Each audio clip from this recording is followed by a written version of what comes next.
잘 직무를 이렇게 정의합니다. AI를 활용해 업무의 속도, 품질, 그리고 확산성을 동시에 개선하는 실행 체계이자 업무 방식 자체를 재설계하는 운영 시스템이다. 라고요. 운영 시스템이요? 그렇죠. 그러니까 직원 개개인이 무슨 엑셀 단축키 외우듯이 AI 스킬을 올리는 데 그치면 안 된다는 거예요. 조직 전체가 일하는 방식의 정중앙에 AI를 두고 아예 프로세스 자체를 완전히 새로 짜맞추겠다는 뜻입니다. 와, 여기서 진짜 제 머리를 탁 친 가장 중요한 한 줄의 운영 원칙이 등장하는데요. 자, 이 부분을 좀 더 풀어볼까요? 매뉴얼에 딱 이렇게 적혀 있습니다. AI를 가르치지 말고 AI로 일하게 만들어라. 네, 아주 핵심을 찌르는 문장이죠. 저는 이거 보면서 딱 이런 비유가 떠올랐어요. 우리는 그동안 사실 AI를 주말에 짬내서 다니는 외국어 학원처럼 대했던 것 같아요. 외국어 학원이요? 네, 주말에 학원 다녀오면 막 스스로 뿌듯하잖아요. 나 자기 개발했다 이러면서. 근데 막상 월요일에 회사 가면 그 외국어를 단 한마디도 안 써요. 완전 공감됩니다. 쓸 일이 없죠. 그렇죠. 그런데 이 문서는 AI가 아예 우리가 짐 싸서 이사 가야 할 새로운 사무실 건물이라고 말하는 것 같을까요? 건물 구조 자체가 확 달라지면 책상 배치부터 회의실 동선까지 다 바꿔야 하잖아요. 그것처럼 일하는 구조 자체를 완전히 뒤엎어야 한다는 뜻이겠죠. 와, 사무실 건물 비유 진짜 찰떡이네요. 이 지점에서 주목해야 할 부분은 그 비유에서 한 걸음 더 나아가서 왜 우리가 예전 사무실에 계속 머물려고 하는가 그 이유입니다. 매뉴얼 8장에 보면 실패 방지 체크리스트가 아주 적나라하게 나오거든요. 아, 거기 진짜 뜨끔한 내용 많더라고요. 맞아요. 거기서 반드시 피해야 할 실패 요인으로 도구 교육만 진행하는 것, 일회성 특강, 그리고 조직 적용 없이 개인만 활용하는 것을 꼽고 있어요. 제일 편하고 생생내기도 좋은 방법 아닌가요? 현실적으로는 그렇죠. 제일 가성비 좋아 보이니까요. 하지만 인간은 스트레스를 받거나 시간이 막 촉박해지면 가장 익숙한 방식으로 돌아가려는 아주 강한 본능이 있습니다. 아, 관성 같은 거군요. 네. 내 업무의 구체적인 맥락이랑 명확한 목표가 쏙 빠진 채로 그냥 일회성 도구 학습만 받게 되면 어떻게 될까요? 막상 마감 시간이 막 코앞에 닥치면 몰라. 챗 GPT 프롬프트 언제 고민하고 있어? 그냥 내가 빨리 타자 쳐서 끝내자. 이러고 원래 하던 그 비효율적인 방식으로 확 돌아가 버립니다. 아, 맞아요. 급하면 그냥 하던 대로 하죠. 호스트님 방금 말씀하신 그 외국어 학원 비유랑 완벽히 같은 이치예요. 단어 몇 개 외웠다고 해서 당장 막 수십억이 걸린 비즈니스 협상 테이블에 앉았을 때 현지어로 유창하게 말할 수 없는 거랑 똑같은 거죠. 와, 뼈를 세게 때리시네요. 일회성 특강 듣고 와서 나도 이제 AI 트렌드 좀 안다. 이러면서 만족감만 느끼고 끝났던 제 과거가 막 너무 생생하게 떠오릅니다. 다들 한 번씩은 겪는 과정입니다. 자, 그렇다면 우리가 패러다임을 바꿨다고 치고 새로운 사무실 건물로 진짜 이사를 갔다면 이제 그 건물이 구체적으로 어떻게 설계되어 있는지 뼈대를 좀 살펴볼 차례인데요. 문서에서는 이 거대한 운영 시스템을 위한 전체 구조를 딱 3단계로 명확하게 나누고 있더라고요. 진단, 설계, 그리고 실행이죠. 네, 아주 논리적이고 탄탄한 흐름입니다. 첫 번째 진단 단계에서는 단순히 직원 개인 역량 파악하는 데 그치지 않아요. 부서의 업무 구조 자체를 수술대에 메스 올려놓듯이 쫙 분석해서 우리 업무 중에 도대체 어디를 자동화할 수 있을까? 이걸 도출해냅니다. 업무 구조 자체를 뜯어보는 거군요. 그렇죠. 그리고 두 번째 설계 단계에서는 그 진단을 바탕으로 전체 AI 워크플로우를 그리고 직무별로 구체적인 업무 시나리오를 만듭니다. 동시에 KPI, 즉 성과 지표도 딱 설정을 하죠. 평가 기준까지 미리 짜두는 거네요. 맞습니다. 그리고 마지막 세 번째 실행 단계에서는 뜬구름 잡는 이론을 벗어나서 철저히 실습 중심의 훈련을 거칩니다. 실제 업무에 AI 에이전트를 투입하고 그 성과를 측정해서 다시 피드백하는 구조로 뺑뺑 순환이 되는 거죠. 어떻게 보면 경영학에서 흔히 말하는 아주 기본적인 프로세스 같기도 한데 이게 AI 업무 도입에 완벽하게 딱 맞춤으로 특화되어 있다는 거군요. 정확합니다. 그리고 이 설계 단계에서 정말 중요한 약간 핵심 뼈대 같은 게 하나 더 등장하잖아요. 바로 어떤 직무든 공통적으로 무조건 적용해야 한다는 CTL 공통 AI 워크플로우 표준 모델입니다. 이거 총 5단계로 되어 있죠? 네. 입력, AI 처리, 인간 검증, 실행, 저장 이렇게 5단계입니다. 이 5단계를 거치지 않으면 사실상 AI로 제대로 일한 게 아니라는 겁니다. 워크플로우를 아예 묶어버렸네요. 네, 이 5단계야말로 업무 방식 재설계의 심장 같은 엔진이거든요.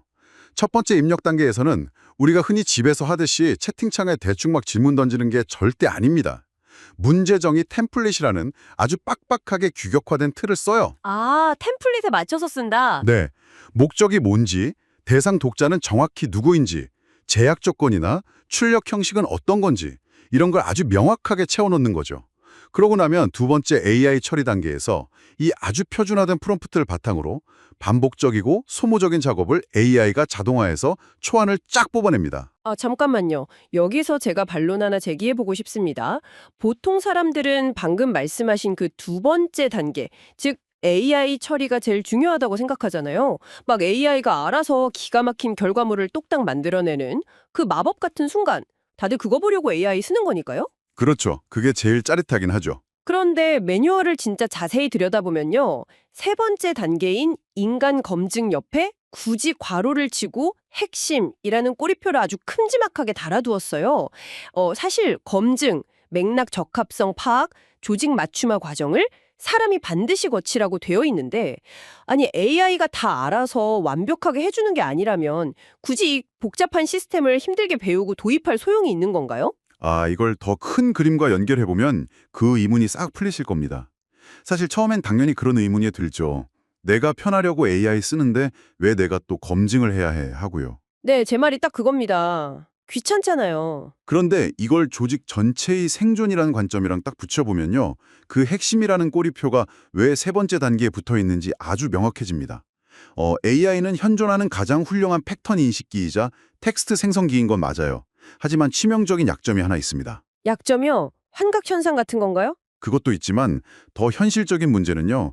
우리 회사가 수십 년간 쌓아온 그 묘한 뉘앙스, 어제 회의에서 부장님이 왜 기분이 나빴는지, 혹은 현재 우리 조직이 처한 아주 예민한 사내 정치적 맥락 같은 것들, AI는 이런 걸 절대 영원히 이해하지 못합니다. 그러니까 데이터로 텍스트화 되어 주어지지 않은 공기를 읽지는 못한다는 거군요. 와, 정확한 표현입니다. 공기를 못 읽어요.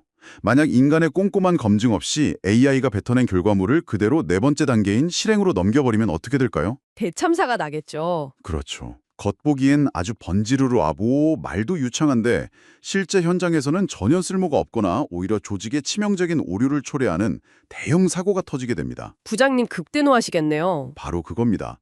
그래서 인간이 AI의 관리자이자 최종 결재권자로서 우리 조직만의 끈적한 맥락을 입히고 팩트를 체크하는 이 조직 맞춤화 단계. 이게 바로 AI 도입 후에도 조직 시스템이 붕괴되지 않고 신뢰를 유지하며 돌아가게 만드는 최후의 안전장치인 거예요. 동시에 인간이 가장 큰 가치를 창출하는 핵심 구간이기도 하고요. 아하, 그러니까 AI는 지치지 않고 막 초안을 던져주는 엄청나게 똑똑하고 빠른 초고속 인턴일 뿐이고요. 그 인턴이 가져온 기획안에 조직의 현실적인 맥락을 싹 입혀서 진짜 쓸모있는 결과물로 만드는 건 결국 최종 결재권자인 인간의 몫이라는 거네요. 완벽한 요약입니다. 그렇게 실행을 하고 나면 드디어 마지막 5단계인 저장 단계로 넘어가게 되는데요. 결과물을 DB화해서 지식을 축적하고 재사용 가능한 템플릿으로 만든다고 되어 있습니다. 여기서 말하는 DB화라는 게 구체적으로 어떤 의미인가요? 그냥 파일 저장하는 건가요? 아, DB화. 즉 데이터베이스화 한다는 건 절대 내 컴퓨터 바탕화면이나 개인 외장하드에 파일 하나 달랑 저장해 둔다는 뜻이 아닙니다. 사내 지식 공유 플랫폼 같은 공용 공간에 체계적으로 모아둔다는 뜻이죠. 공용 자산으로 만드는 거군요. 네, 예를 하나 들어볼까요? 기획팀의 김 대리가 막 며칠을 머리 싸매고 고민해서 신제품 마케팅 기획안을 기가 막히게 뽑아내는 프롬프트를 하나 만들었다고 쳐보죠. 만약 이 저장 단계가 없다면 어떻게 될까요? 그냥 김 대리만 혼자 일 잘하는 사람 되고 끝나는 거 아니에요? 맞아요. 그리고 옆 부서의 이 부장님은 내일 아침에 출근해서 똑같은 고민을 하면서 1단계부터 맨 땅에 헤딩을 다시 해야 합니다. 시간 낭비죠. 아, 그러네요. 비효율의 극치네요. 하지만 김 대리의 프롬프트와 그 결과물이 저장 단계를 통해 사내 DB에 쫙 공유가 되면요. 이 부장님은 내일 당장 그걸 복사해서 자기 부서 업무에 맞게 살짝만 수정해서 쓸 수 있습니다. 개인의 머릿속에만 파편화되어 있던 노하우가 조직 전체의 거대한 자산으로 치환되는 것. 이게 바로 시스템적인 접근의 진짜 완성입니다. 와, 인간이 최종 결재권자로서 맥락을 싹 입히고 그 성공적인 공식을 조직 전체가 다 같이 공유한다. 시스템 정말 탄탄하네요. 자, 이렇게 공통된 5단계 워크플로우의 뼈대랑 규칙을 확인했으니까 이제 우리의 관심은 자연스럽게 실전으로 넘어갈 수밖에 없죠. 네, 현장에서는 어떻게 돌아가는지 봐야죠. 맞습니다. 이 멋진 시스템이 월요일 아침 담당자의 책상 위에서 구체적으로 어떻게 작동하는가. 문서에는 교수학습센터의 5개 직무별로 아주 구체적인 맞춤형 AI 시나리오가 짜여 있는데요. 여기서 정말 흥미로운 점은 이것들을 하나씩 뜯어보면 단순한 시간 전략을 넘어서 업무의 질 자체가 어떻게 달라지는지 확연히 보인다는 겁니다. 네, 직무별로 아주 치밀하게 짜여 있죠. 첫 번째로 교수 역량 개발 담당자의 사례를 한번 보죠. 이분들의 핵심 역할은 교수님들이 강의를 더 잘하실 수 있도록 교육을 기획하고 설계하는 겁니다. 교수님들을 가르치는 역할이군요. 그렇죠? 과거에는 수백 명의 교수님들이 막 제출한 요구사항 설문지를 일일이 눈으로 읽고 엑셀로 분류하느라 진짜 진을 뺐거든요. 그런데 이제는 입력 단계에서 이 방대한 요구 분석 데이터를 통째로 AI한테 넣고 사람이 놓치기 쉬운 숨겨진 패턴을 도출하게 합니다. 데이터 분석을 AI한테 맡기는 거네요. 맞습니까? 그리고 AI가 제안한 맞춤형 강의안 초안을 딱 받아들고 담당자는 앞서 강조한 그 인간 검증을 통해 특정 전공이나 교수님의 연차에 맞게 디테일하게 커스터마이징을 하는 거죠. 이러닝이나 콘텐츠 담당자의 시나리오도 정말 피부에 확 와닿더라고요. 요즘 대학마다 온라인 강의 플랫폼, 그러니까 보통 LMS라고 부르는 시스템 다 있잖아요. 학생들이 로그인해서 영상도 보고 과제도 내는 것이요. 네, 요즘은 필수죠. 예, 예전에는 이 담당자가 1시간짜리 영상 스크립트 하나 기획하려면 며칠씩 밤을 새워야 했대요. 그런데 이제는 주제랑 핵심 키워드만 딱 입력하면 AI가 스크립트 초안을 단 2시간 만에 자동 생성해냅니다. 심지어 거기에 들어갈 시각 자료의 이미지 프롬프트까지 자동으로 다 만들어내서 LMS 시스템에 최적화된 형태로 업로드할 수 있게 도와준다고 하더라고요. 시간이 엄청 단축되는 거네요. 맞습니다. 하지만 여기서 중요한 건 그냥 8시간이 단축되었다 이 사실 자체가 아니더라고요. 단축된 8시간 동안 이 담당자는 과연 무엇을 할까요? 퇴근할까요? 아니죠. 다른 일을 해야죠. 네, 바로 학생들이 영상 보다가 지루해하지 않도록 중간에 퀴즈를 쏙쏙 넣거나 상호작용 요소를 설계하는 아주 고차원적인 기획에 그 남은 시간을 온전히 투자하게 되는 겁니다. 와, 아주 중요한 포인트를 정확히 짚어주셨습니다. 그게 바로 단순한 효율성을 넘어선 업무의 질적 향상이죠. 이어지는 학습 분석 담당자의 역할을 보면 그 질적 도약이 진짜 극에 달합니다. 학습 분석이요? 성적 통계 내는 거 아닌가요? 보통 그렇게들 생각하시죠? 학생들 중간고사, 기말고사 성적 엑셀로 줄 세우고 정리하는 거. 그런데 매뉴얼에 명시된 AI 활용 시나리오는 완전히 차원이 다릅니다. AI로 시스템 접속 로그, 영상 일시정지를 얼마나 자주 했는지, 과제 제출 패턴이 어떤지 이런 방대한 비정형 데이터를 싹 다 분석합니다. 와, 데이터 스케일이 다르네요. 그래서 이걸로 뭘 하냐면 특정 학생의 학업 이탈 위험을 미리 예측하고 개인화된 학습 경로를 사전에 제한하도록 설계되어 있어요. 와, 잠깐만요. 성적이 뚝 떨어지고 나서 뒤늦게 수습하는 게 아니라 떨어질 것 같은 징조를 AI가 행동 데이터로 보고 미리 찾아낸다는 거군요. 마이너리티 리포트도 아니고 대박이네요. 그렇죠. 예방의학 같은 거죠. 그리고 제가 이 5개 직무 시나리오 중에서 정말 감탄했던 건 바로 교수학습 컨설턴트 파트였습니다. 솔직히 보통 AI가 할 수 있는 일이라고 해봐야 방대한 수업평가 데이터를 쫙 요약해주는 행정보조 수준일 거라고 생각했거든요. 텍스트 요약은 AI의 주특기니까요. 네. 그런데 이 컨설턴트 직무 시나리오를 보면 수업평가 데이터를 넣어서 문제점을 도출하는 걸 넘어서요. 아예 담당 교수님이랑 어떻게 대면 면담을 이끌어갈지 그 코칭 대화 스크립트 자체를 AI랑 같이 기획한다고 되어 있어요. 대화 스크립트까지요? 생각해보세요. 교수님들 자존심이 얼마나 강합니까? 면담 자리에서 교수님 이번 학기 강의 평가가 낮습니다. 개선하셔야 합니다. 이렇게 말하는 건 엄청난 감정 노동이자 진짜 고도의 소통 스킬이 필요한 일이거든요. 사실상 폭탄 돌리기죠. 듣는 사람도 기분 나쁘고. 그렇죠. 그런데 AI가 단순히 팩트 폭격만 딱 하는 게 아니라 사람의 마음을 열게 하고 행동을 변화시키기 위한 대화의 전략을 함께 짜주는 전략적 파트너가 되었다는 뜻이잖아요. 와, AI가 인간의 감성 지능, EQ 영역까지 보조해준다는 게 진짜 놀랍지 않나요? 그 놀라움이 바로 이 매뉴얼이 노린 가장 핵심적인 지향점입니다.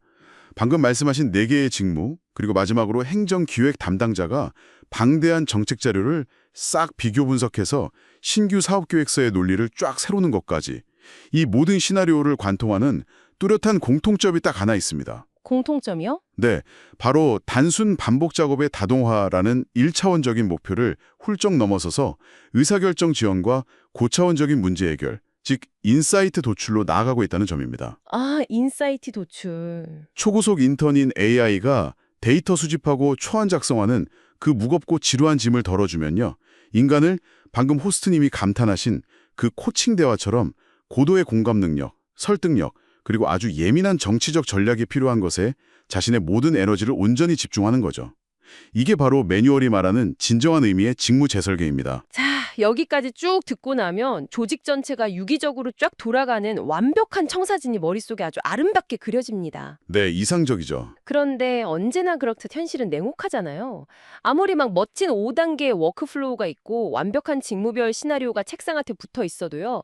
사람들이 피곤하고 귀찮다면 그냥 안 써버리면 그만 아닙니까? 그래서 이 매뉴얼의 5장과 6장, 즉 훈련과 KPI 파트가 정말 무섭도록 치밀하게 쪄 있더라고요. 아, 거기서 진짜 혀를 내둘렀습니다. 이 시스템이 어떻게 조직원들을 강제로 하지만 결국엔 성공적으로 움직이게 만드는지 그 동력을 좀 파헤쳐 볼 차례인데요. 결국 이게 다 무슨 의미일까요? 이 매뉴얼을 만든 사람들은요. 인간의 그 나약한 본성을 너무나도 잘 이해하고 있는 전문가들입니다. 본성이라면 게으름 같은 건가요? 그렇죠. 새로운 걸 백날 교육받아봤자 당장 내일이 바빠지면 금방 잊어버리거나 원래 하던 편한 습관으로 휙 돌아가려는 본성이죠. 그래서 훈련 운용 방식을 가오카리만치 철저하게 통제합니다.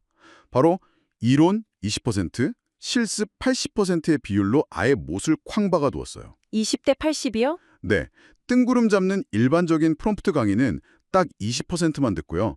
나머지 80% 시간은 철저하게 실제 본인들 책상 위에 있는 자기가 지금 당장 해야 하는 그 진짜 업무 데이터를 가져와서 과제를 해결하는 데 쓰도록 강조합니다. 와, 저는 이 대목 읽으면서 완전히 헬스장 PT 끄는 줄 알았다니까요. 헬스장 PT요? 네. 그러니까 매뉴얼이 이 AI 역량을 대하는 태도가 마치 우리 몸의 근육을 대하는 거랑 똑같아요. 우리가 헬스장 가서 막 비싼 돈 주고 트레이너한테 근육의 수축과 이완 원리, 식단의 중요성 이런 이론만 2시간 내내 듣는다고 해서 갑자기 막 몸짱이 되는 게 아니잖아요. 절대 안 되죠. 몸은 정직하니까요. 네. 직접 땀 막 뻘뻘 흘리면서 내 몸무게에 맞는 바벨을 80% 비율로 직접 들어 올리고 다음날 온몸에 알배겨서 근육통에 시달려 봐야 비로소 내 몸에 진짜 근육이 쫙 붙는 거잖아요. 매주 내 진짜 업무 데이터를 AI에 넣었다 뺐다 하면서 온갖 오류를 경험하고 평가받아야 AI 근육이 붙는다는 뜻이네요. 와, 진짜 이건 매우 중요한 질문을 던지는 완벽한 비유입니다. AI 워크플로우를 내 업무에 딱 적용하는 과정도 근력 운동이랑 완벽히 동일하거든요. 수많은 오류 메시지 마주하고 프롬프트 다시 막 뜯어고치고 다시 결과 확인하고 그 필요한 반복 과정 자체가 필수적인 근력 운동인 겁니다. 피할 수 없는 고통이네요. 매뉴얼에서 제시하는 4가지 훈련 모듈을 보면요. 문제 정의랑 프롬프트를 설계하는 AI 사고 훈련, 반복 작업을 줄이는 업무 자동화, 인간과 AI의 역할을 딱 나누는 협업 모델, 그리고 나만의 템플릿을 저장하는 개인 시스템 구치까지 이 모든 게 상체, 하체, 코어, 전신 운동처럼 부위별로 아주 촘촘하게 짜인 근력 운동 프로그램이 셈입니다. 아, 운동 편식하지 말라는 거군요. 그런데 여기서 제가 또 한번 아주 현실적인 반론을 하나 던져보겠습니다. 근육 키우는 게 몸에 좋고 다 좋은 건 알겠는데 직장인들 안 그래도 하루하루 내 업무 쳐내기도 바빠 죽겠잖아요. 그렇죠. 항상 시간에 쫓기죠. 그런데 매주 자기 업무 데이터 가져와서 실습 숙제 해야지 심지어 월 1회 성과 리뷰에 분기별 역량 평가까지 막 받으라고 하면 직원들 입장에서 이거 엄청난 스트레스 아닙니까? 아니 내 일 줄여준다고 AI 도입해놓고 왜 AI 공부하고 평가받느라 내가 야근을 해야 하냐 하면서 내부 반발이 엄청 심할 것 같은데요. 사실 바로 그 지점이 많은 기업이 의욕적으로 AI 도입했다가 폭망하는 가장 큰 암초입니다. 반발을 못 넘는 거군요. 네, 반발이 생길 수밖에 없죠. 일종의 노동 강도 강화로 느끼니까요. 그래서 이 문서가 조직 전체를 하나로 확 묶어버리는 아주 치밀한 KPI 연계 구조를 들고 나온 겁니다. 이 빡빡한 평가는 직원들을 쥐어짜기 위한 게 절대 아니에요. 개인의 이익이 조직의 이익과 어떻게 연결되는지 그 인과관계를 아주 투명하게 보여주기 위해 설계된 겁니다. 아, 납득을 시키는 과정이군요. 네, 매뉴얼 6장을 딱 펼쳐보면 성과 지표가 3단계로 폭포수처럼 쫙 연계되어 있습니다. 처음에는 개인 KPI예요. 네. 아까 말씀하신 김 대리가 AI를 써서 보고서 작성 시간을 하루 3시간 절감했다. 이걸 측정하죠.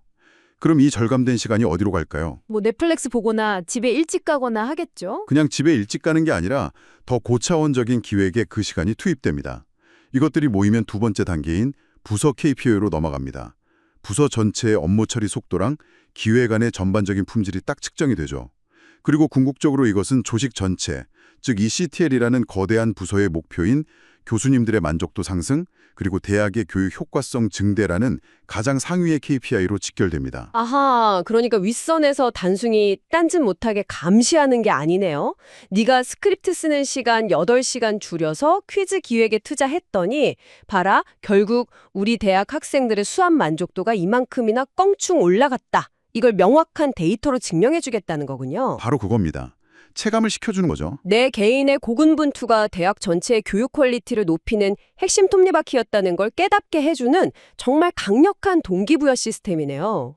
그래서 이 매뉴얼이 성공의 핵심 요인 3가지로 내일과 직결되는 업무 중심, 근육 강화를 위한 반복 훈련, 그리고 개인의 성과가 부서와 대학으로 쫙 퍼져나가는 조직 확산을 꼽은 거군요. 맞습니다.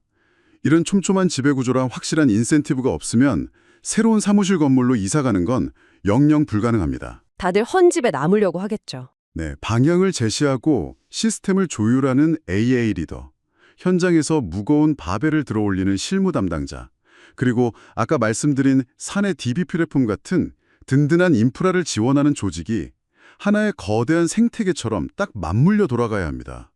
그래야 비로소 AI 활용 고성과 직원이라는 이상적인 시스템이 현실에서 아주 굳건하게 완성되는 거죠. 네, 오늘 저희가 아주 깊숙하게 파헤쳐본 이 대학 교수학습센터의 애자일 직무 매뉴얼. 이건 정말 시중에 널린 단순하고 트렌디한 도구 가이드북이 아니었습니다. 도구 사용법에 얽매이지 않고 우리가 일하는 방식 그 자체를 근본적으로 재설계해야 한다는 패러다임의 전환. 지치지 않는 초고속 인턴인 AI를 철저히 통제하고 최종적으로 우리 조직만의 미묘한 맥락을 싹 부여하는 인간 검증의 절대적인 중요성. 네, 그게 핵심이죠. 그리고 헬스장에서 무거운 바벨을 들며 근육을 찢고 키우듯이 80%의 실습을 묵묵히 반복하고 내 개인의 시간 절약이 조직 전체의 거대한 성과로 이어지도록 아주 촘촘하게 엮어낸 무섭도록 치밀한 시스템의 이야기였습니다. 매일같이 막 쏟아지는 새로운 AI 도구의 홍수 속에서요.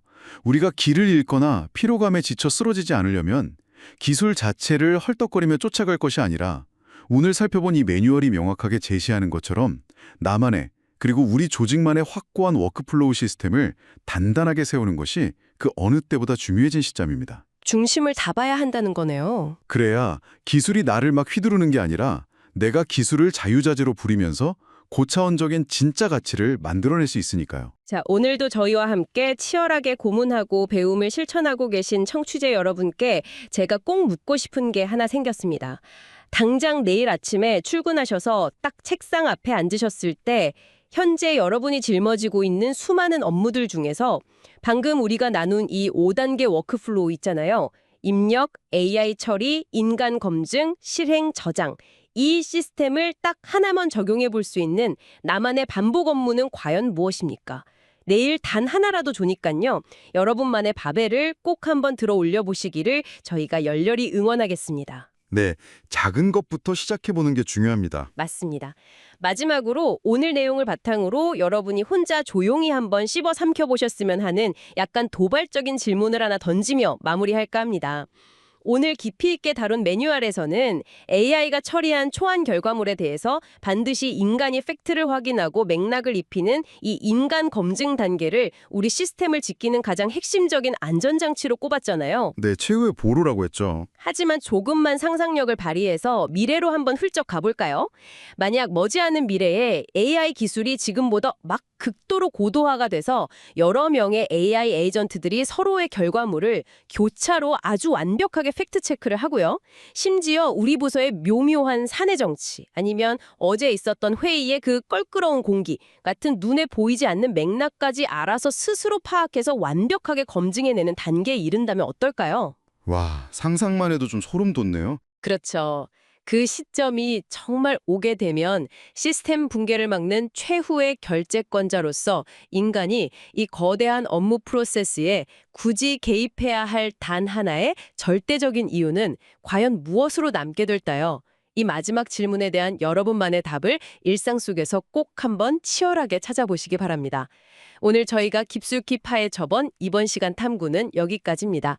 끝까지 함께해 주신 청취자 여러분 감사합니다. 감사합니다.